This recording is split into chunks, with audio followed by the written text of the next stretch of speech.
My name is Owen Hawthorne.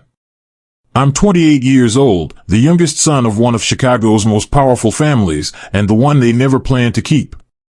While my father built empires and my older brother Nathan soaked in the spotlight, I stayed in the margins, obsessed with architecture and ethics in a dynasty that only worshipped profit and image. They called me soft. Said I'd never survive the weight of the Hawthorne legacy. Maybe they were right. Maybe I wasn't made for their world. But then I found the letter. 20 years old, hidden in the lining of a coat my grandfather left me, along with a key, a code, and a secret that would turn our family into a war zone. They didn't just exile me. They underestimated me. Rain spit sideways as I stood outside the wrought iron gates of the Hawthorne estate, suitcase in hand, lip bleeding, breath tight. The family crest carved into the metal shimmered under the street lamp like a lie carved in gold. Behind me, the driver who brought me here peeled off without a word. I rang the buzzer. No answer. I rang again. Static. Then her voice. My mother. Cold. Flat. You're not welcome here, Owen. Turn around. I didn't leak the files. Click. No response. Just silence. Just that. 3 hours ago, I was a partner on the executive board of Hawthorne Holdings. Now? Locked out of every account. Blacklisted. Cut clean like a loose thread. My keycard had stopped working at the garage. My corporate ID flag deactivated at the airport. My number? Blocked. It didn't matter that I wasn't guilty. The accusation had served its purpose. I was out. Burned. Control the story. Kill the narrative. Cut the bloodline. The coat I wore was the last thing I owned that hadn't been touched by them. Charcoal wool, vintage, the kind my grandfather used to wear even in July. I shoved my hands in the inside lining to keep them warm. My fingers caught on a seam. I pulled. It tore open. An envelope fell out. Old. Yellowed. Wax sealed. My name on the front in a sharp, familiar hand, for Owen, when it begins. I blinked. My throat tightened. Grandpa Robert died when I was 8. I remember his smell. Tobacco and cedar. His voice, rough and low. Never sell your spine, boy. Not even for legacy. Inside the envelope, a letter, handwritten. Lines tight, slanted. And beneath the letter, a folded sheet of paper with a sequence of numbers, and the name of a bank I hadn't heard since I was a child, Sterling Metropolitan. I barely had time to reread it when headlights swung onto the street. Black SUV. Tinted windows.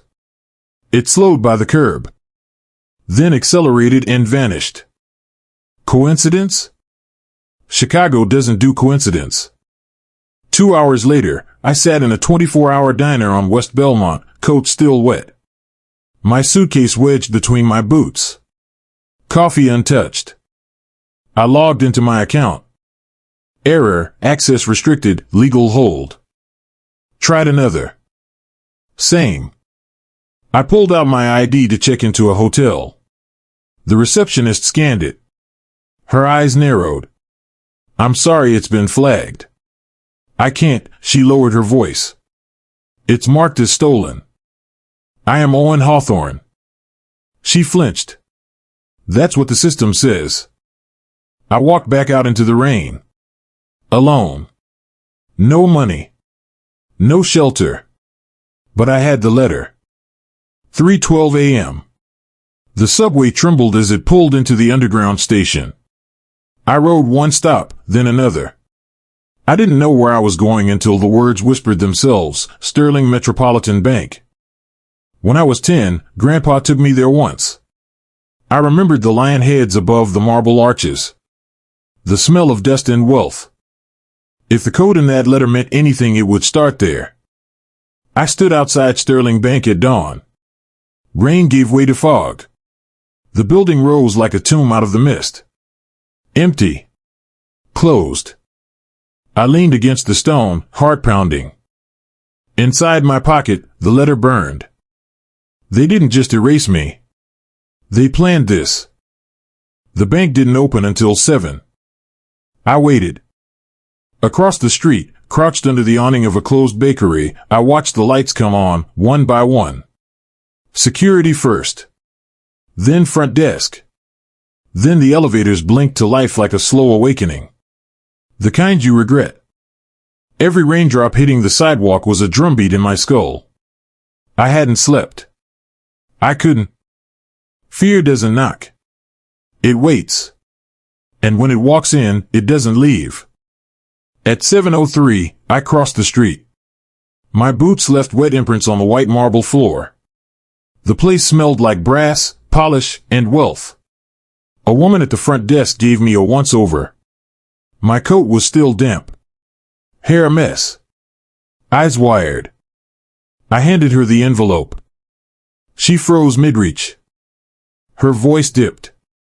Where did you get this? My grandfather. Robert Hawthorne. She didn't blink. Just picked up the phone and murmured a few words. 30 seconds later, a man stepped out from a paneled door behind the teller line. Tall.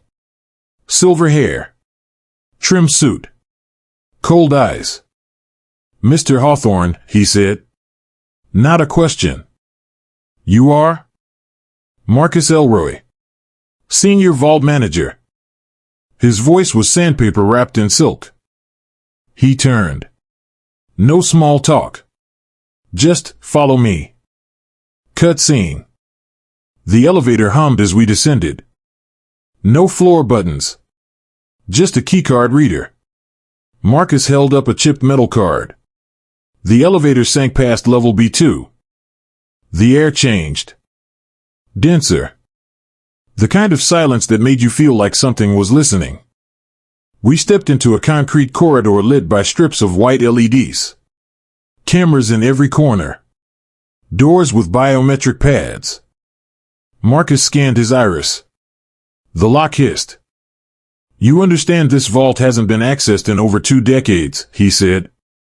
I didn't answer. He led me into a chamber the size of a shipping container. Steel walls. One black terminal in the center. Place your thumb here. What is this? A legacy protocol. Encrypted. Bound to blood. I pressed my thumb. Green light. Terminal booted. The screen blinked. Then the number appeared. $1,309,440,000. My mouth dried. Marcus didn't flinch. That account is registered under a blind offshore trust. Created 21 years ago. Owner, Owen Robert Hawthorne. You. No air. No noise. Just that number pulsing on screen. You're telling me this has been here? All this time? Yes. My family never mentioned it. They weren't supposed to know. I looked down at the flash drive resting beside the screen. Taped to it, a note. The money isn't a reward. It's a shield. Use it when the knives come out. My grandfather's handwriting. Clean. Unapologetic. Some people leave watches. He left war chests. I looked up. I need access. Marcus hesitated. There's a risk, he said. Activating the funds will trigger movement on several dormant accounts. Sinclair Holdings, most of all. Your father and brother have surveillance layers built into every transaction that connects to offshore entities. They'll know someone accessed this. Let them know. Mr. Hawthorne. No more hiding.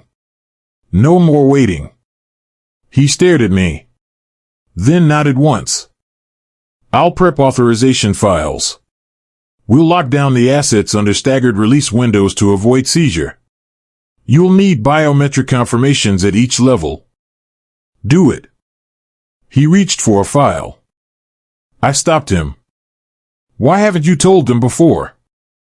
Marcus's face didn't move. but his eyes did. I was paid to stay silent. Until now. I opened my mouth. Then. Clack. The overhead lights flickered. A dull thud echoed from the hallway. Marcus stilled. What was that? He pressed a button beneath the desk. A feed popped up, vault hallway security cam. Empty. Then, static. Glitch. Line distortion. Then. A frame. Just one. A silhouette. Black hoodie. Camera in hand. No one else should be down here, Marcus whispered. He reached under the desk again. Another click. This time, silent. Security lockdown initiated, he said. Whoever's here, they're not friendly. My pulse kicked. Hard. I looked at the screen. Static again. Then nothing. I turned back to Marcus. You said it would trigger surveillance. He nodded, slow. But you didn't say they'd come this fast. He looked pale now. They must have been watching the vault logs. The second you authenticated. I reached into my coat. My fingers closed around the envelope again. The seal was broken. The plan had started. Activate it, I said. Let them come. The second Marcus triggered vault lockdown, I knew we were already too late. I stepped back from the screen. $1.3 billion stared back at me like it wanted a fight. A low hiss echoed from the hallway. Marcus moved toward the door. Stay here. Not a chance. He turned to argue, but I was already moving. The hallway outside the vault glowed white under LED strips. Silent. Still. Wrong. That kind of silence doesn't mean safety. It means precision. We passed an auxiliary access door. It clicked shut behind us. Marcus whispered, 2 access logs just triggered on sublevel 3. No one else is supposed to be here, right? No. Cutscene. We turned the next corner, and the power cut. Hard stop. Total blackout. Red emergency lights blinked on overhead, painting the hallway in pulsing bloodlight. A soft hum rattled in the vents. Like breathing. Marcus pulled a handheld from his coat and tapped into the internal feed. It glitched. Distorted pixels. Then. One clear frame. A man in black. Hoodie. Camera bag. No face. The image disappeared. Security protocol failed, Marcus said. My voice came out sharper than I meant. Then we're not in lockdown. We're in a trap. He didn't argue. Cut to exterior. By the time we reached the elevator, its panel was dead. No signal, Marcus muttered. We climb? He nodded. We hit the emergency stairwell. Metal steps. Breath tight. Every clang echoed like a gunshot. We made it up to sublevel 1 before we heard it. Footsteps above us. Slow. Deliberate. And then silence. That kind of quiet isn't natural. It's engineered. Marcus paused on the landing, gripping the railing. I looked at him. You armed? Bank policy, he said. He handed me a small sidearm from under his jacket. No safety lecture. Just weight in metal. Cutscene. We pushed through the stairwell exit into the first floor. Reception was empty. Desks abandoned.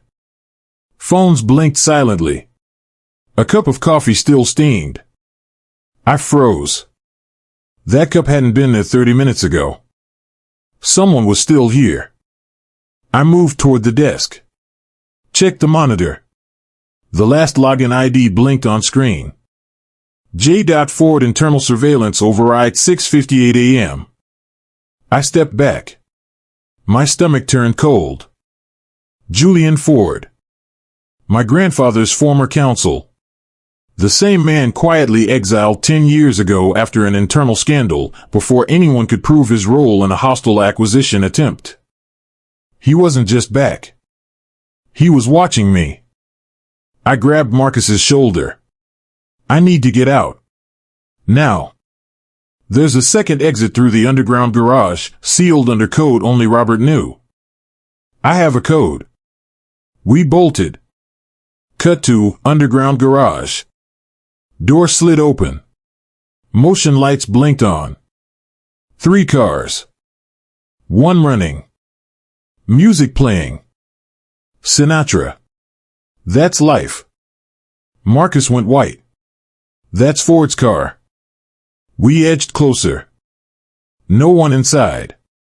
Just a burner phone, placed neatly on the driver's seat. It rang. I picked up. You opened it, Owen, the voice said. Calm. Cold. I warned you. Ford? No more questions. Just answers. And pain. Then. Bang. The garage door behind us slammed shut. I turned. A man emerged from the shadows. Bald. Tactical gear. No insignia. I fired once. He ducked. Lunged. Gun knocked from my hand. Metal to jaw. My vision snapped white. I hit the concrete hard. Marcus pulled his backup weapon, got off a shot. The attacker dropped. Hit the floor with a sick thud. Blood pooled fast. Too fast. I stood. Dizzy. Jaw on fire. Marcus, I said, breath ragged, you all right? He nodded. Shaky. We have to move. We made it to the secondary lift. Marcus keyed in the code. The door opened. I stepped in first. He followed. Then paused. His eyes went wide. I turned. And froze. A second phone sat in the corner of the lift. Recording light flashing red. Already live. Streaming. Back to whoever was watching. They weren't just tracking the money. They were tracking me. That night, I checked into a motel on the edge of the city. Name, fake. Payment, cash. I sat on the bed, hands shaking, the flash drive from the vault still in my coat pocket. I hadn't opened it yet. Not because I couldn't. Because part of me already knew. The deeper I dug, the closer I got to something that was never meant to surface. My phone buzzed. One new message. No sender ID. You're not just holding their downfall, Elias whispered. You are their downfall. I didn't sleep. I didn't try. At 5:07 a.m., I opened the flash drive. Encrypted. Layered. Buried like a body. It took me 3 hours to crack the first shell. The second was biometric locked. Voice print. The phrase, blood is not ownership. I played an old voicemail from my grandfather. The program unlocked. Inside, transaction logs, board votes, hidden files on Sinclair Holdings off-book acquisitions. Illegally acquired land in Nevada. Diverted labor funds in Brazil. False 501c3 shells. The numbers didn't just incriminate. They incinerated. One folder was marked with a single word, vulture. I opened it. Dozens of surveillance screenshots. My face. From different angles. Different months. My apartment. My car. Even a photo from inside my old therapist's office. There was no doubt. This wasn't tracking. It was a long game kill list. My name was just at the top. Cut scene. 7:14 a.m. I met Layla Voss at a parking garage near the Loop. She stepped out of a matte black SUV, coffee in hand, sunglasses too sharp for morning. You look like hell, she said. I feel like a file someone deleted and tried to recover. She handed me the coffee. Then let's resurrect you. Layla wasn't family. But she knew mine. She used to be a forensic auditor with SEC clearance. Grandpa hired her once to trace a missing $48 million. She found it in 2 days and left it in their inboxes like a warning. I've been watching Sinclair's filings since Robert died, she said. When the trust activated, alerts went off across 6 financial networks. Your brother is moving fast. I need access to the board.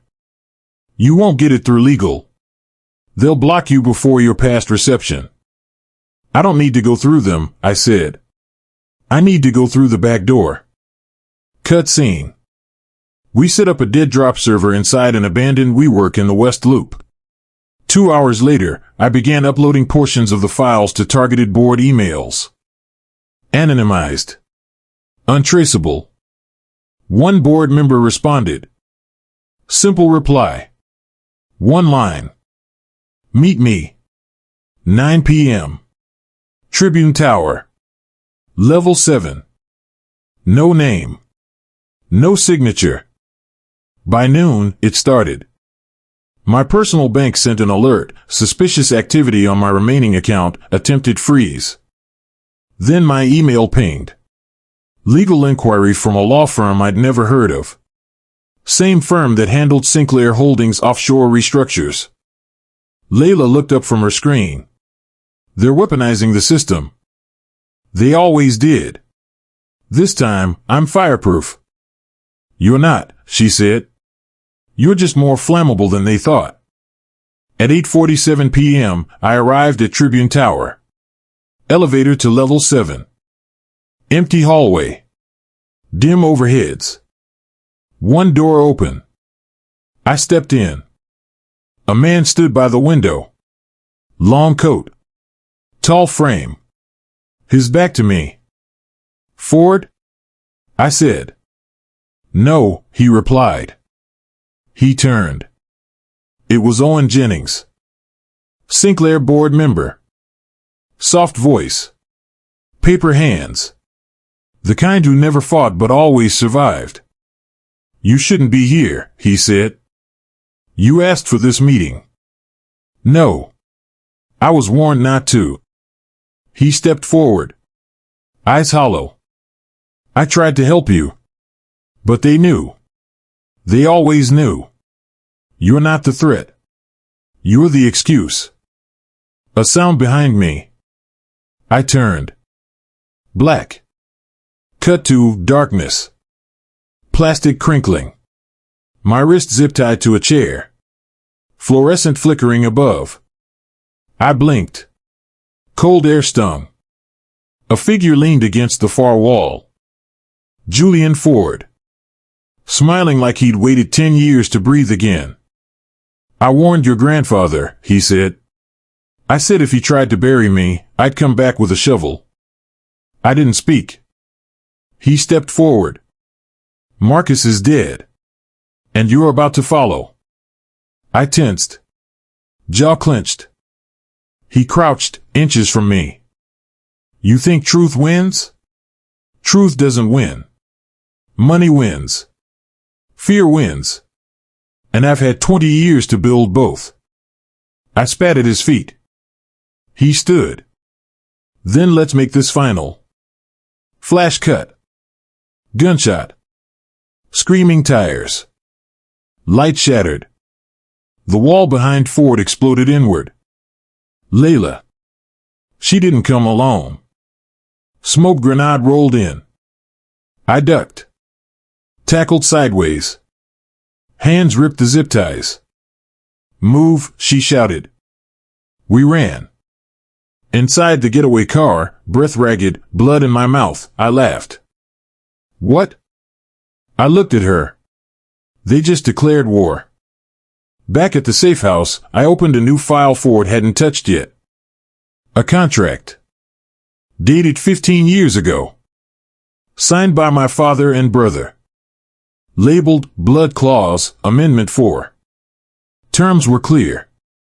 If I died before my 30th birthday, everything defaulted to them. Every share. Every dollar. They didn't just want me gone. They needed me dead. You should have burned that letter, Owen. Now you'll die with it. Rain blurred the windshield as Layla drove fast through backstreets, headlights off. My pulse matched the rhythm of the wipers, quick, irregular, warning. We need to disappear, she said. Tonight. We won't outrun this, I muttered. We outplay it. Then we need a name, she said. Someone who knows the original structure of the Sinclair holdings. The old contracts. Before your father took over. I have one. Cut scene. 3 hours later, we stood in front of a steel gate lined with ivy and rust. Upstate. Off-grid. Elias Hawthorne. My uncle. My father's older brother. The one they buried in scandal and silence after he tried to blow the whistle on a labor fraud case in 2002. He opened the door slowly. Pale. Thin. Eyes still burning. I told your grandfather this would come back, he said. He didn't listen. I'm listening now. He stepped aside. Inside, the cabin was all analog. Typewriters. Paper files. No Wi-Fi. No electricity but a generator that stuttered when you looked at it too long. I handed Elias the blood clause contract. He didn't even blink. They filed this in Panama. Buried under 4 shell companies. The clause activates only if you're legally declared deceased before your 30th birthday. I'm 28, I said. Then you better stay alive. At least for the next 22 months. He turned over the final page and frowned. This isn't just about disinheritance. This clause is tied to an umbrella fund. Sinclair's legacy fund. If you die, it triggers a sweep transfer into a holding managed by. His finger traced the signature. Julian Ford, he said. He's not just cleaning up. He's cashing out. I stood. You're not surprised. No, Elias said. Because Ford didn't act alone. I stared at him. Elias walked to a cabinet, pulled out a file. Tossed it on the table. Inside, photocopies of emails. Letters. Bank wires. Every single one with one of 2 names in the memo lines, Gregory Hawthorne or Nathan Hawthorne. My father. My brother. They gave him access. In exchange for protection. For the board. For themselves. My knees went weak. Family, I said, doesn't mean loyalty. Elias looked me dead in the eye. No. It means motive. Cut scene. Layla downloaded the files from Elias's safe to a secure drive. We burned the rest. As we left the cabin, Elias called out. Whatever you do next, he said, don't just expose them. Cripple them. Cut to Safe House. Back in the city, I called the last board member I trusted, Diane Rowe. She didn't answer. I tried again. Straight to voicemail. 10 minutes later, an alert popped on Layla's monitor. Breaking, Sinclair Holdings board member Diane Rowe found dead in car explosion off Route 6. Investigators suspect foul play. My throat went dry. We're out of time. That night, we broke into a Sinclair-owned private storage facility in South Side. Inside, we found 5 crates labeled with red tags, archives, executive only. We cracked them open. Inside, phones. Burners. All tagged with dates. Locations. Numbers. Each one labeled surveillance, internal. This isn't just a shadow network, Layla said. It's an execution protocol. We dug deeper. One phone, tagged September 12th, Owen. My hand shook as I turned it on. One video file. I played it. It was me. Sleeping. In my old apartment. Camera placed across from my bed. Inches away. This was 2 years ago, I said. They've been planning this longer than you thought. Then came the twist. Layla decrypted one more archive. Inside, a notarized letter from 2005. A deal signed by Gregory and Ford. In exchange for the blood clause, Julian Ford would receive control of all Sinclair subsidiaries, including the International Labor Arms. But the final clause was redacted. Layla reconstructed the missing data. It read, should subject Owen Robert Hawthorne become aware of the trust account known as Hawthorne Prime, parties agree to initiate asset lockdown and subject elimination. Silence. The air in the room turned cold. This wasn't inheritance. It was execution by design. That night, Layla sat across from me, eyes hollow. We can't just drop this to the media. They'll bury it. Then we make it unburyable, I said. I opened a secure channel. Sent one message. I want to speak to Julian Ford. Directly. Within 5 minutes, the reply came. Midnight. Come alone. Lake House. You're not just holding their downfall. You are their downfall. The lake was glass. Black and unmoving. Fog thick as silence. The house, 3 stories of cold steel and gray glass, waited at the edge like a patient predator. I left Layla in the car. If I'm not out in 30, leak the archive. She didn't argue. Sometimes, silence is love louder than words. Julian Ford stood at the far end of the glass room. Alone. Wearing gloves. No weapon. Just stillness. Didn't expect you to come alone, he said. I'm not the one who needs protection. He smiled. You think you've won? No, I said. I think you're about to lose everything. He poured a drink. You don't get it, Owen. Your grandfather built Sinclair on blood. Slave wages. Stolen patents. Off-books labor chains. You helped him. I cleaned it. Made it presentable for Wall Street. I stepped closer. You killed Diane. He didn't flinch. She was weak. Weak people break systems. I dropped the flash drive on the table. Here's the truth. Every shell company. Every offshore fund. Your voice on tape, confirming the clause. Ford didn't even look down. That's not truth. That's noise. My phone buzzed. A message. From Layla. Broadcast live. Secure. I tapped the mic. You're not just talking to me anymore. A pause. Then Ford laughed. Soft. Slow. You think this changes anything? I think the world has changed. You just haven't noticed yet. The door slammed open. 2 federal agents stormed in. Julian Ford, one said.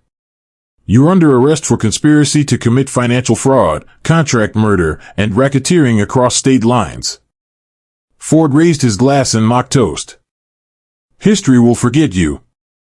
No, I said, stepping back. History will remember the silence you tried to bury. Cut scene. A week later. Sinclair Holdings collapsed in 36 hours. The stock nosedived. Investors pulled out. Every media outlet ran the headline. Blood clause exposed, Sinclair empire built on secret heir's death. They showed the vault. The red-tagged crates. The surveillance phones. The tape of Ford. And me. Not as a victim, but as the last witness who refused to disappear. Gregory Hawthorne fled to the Caymans. Nathan resigned from every board he sat on. Class action suits poured in. Labor rights activists took over Sinclair's overseas operations. Elias stayed underground, but left one final message. Your grandfather hoped for one honest man in a crooked dynasty. You were it. Layla and I sat on the roof of our new apartment, watching the city lights blink like Morse code. What now? She asked. I lit a match. Watched the flame rise. Flicker. Die. Now we do something different. Like what? I smiled. Build. Not just buildings. Systems. Clean money. Transparent power. She leaned into me. You know what scares them most? What? Legacy rewritten. Sometimes, justice isn't a gavel. It's a matchstick. Sometimes, the only way to heal a rotten family tree is to burn it from the root. I didn't win back a fortune. I didn't want one. But I kept the letter. The one Grandpa wrote. And the last line? If they betray you, Owen, give them no mercy. But don't become them. And I didn't. I became something else. Someone new. Because the truth? Power never scared me. But losing myself to it, that would have been the real failure.